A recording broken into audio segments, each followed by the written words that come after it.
For all our new followers, let's do everything you need to know about the endocannabinoid system in 3 minutes. I'm Lex Pelger. I do canna education for CBD Sciences, the makers of Plus CBD, producers of fine CBD, THC, PEA, and now CBN products. On the cannabinoids, ask me anything. The first thing we discovered in the late 80s and early 90s was the CB1 receptor and the CB2 receptor. The CB1 receptor is one of the most widespread receptors in the human brain, and it mediates a psychoactive effect. So this is what THC is binding to that causes you to get high. Then for CB2, it is also found in the brain, but usually at low levels. Unless your brain gets hurt or damaged in some kind of way, then the CB2 levels jump up in response to help repair things. But the CB2 receptors seem to exist on every organ of the body, especially on the immune cells. And so they are seen as a messenger that connects the nervous system to the immune system to also the hormonal system. And so these three giant complex systems, you have this fatty acid signaling system of the endocannabinoids helping to coordinate all of them and moving it towards homeostasis. That's one of the best definitions you can give of the endocannabinoid system, is that it causes homeostasis or balance.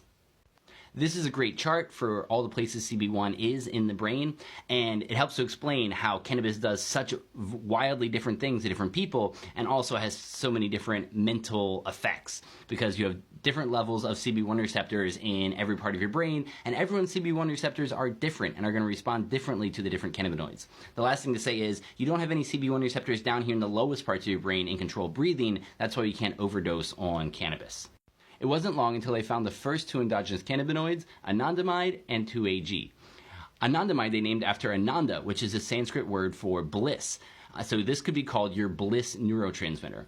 The thing that 2-AG does that's so special, if you look at this neuron, in general, neuron information goes in one direction. You can see these neurotransmitters here getting released to the neuron downstream. What the endocannabinoids do that's so special, only nitric oxide does this as well, is called retrograde signaling. So the endocannabinoids actually go from this downstream neuron to the upstream neuron and say, calm down your firing. It is a negative feedback loop for the brain, which is so important for keeping the brain from overfiring, such as in epilepsy.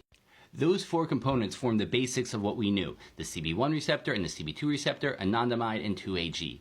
Now there's a lot more knowledge about half a dozen other endocannabinoids have been discovered, some other receptors that might be called CB3 and CB4 in the future, and a host of other fatty lipids that help to balance out your endocannabinoid system and cause homeostasis across the body and brain.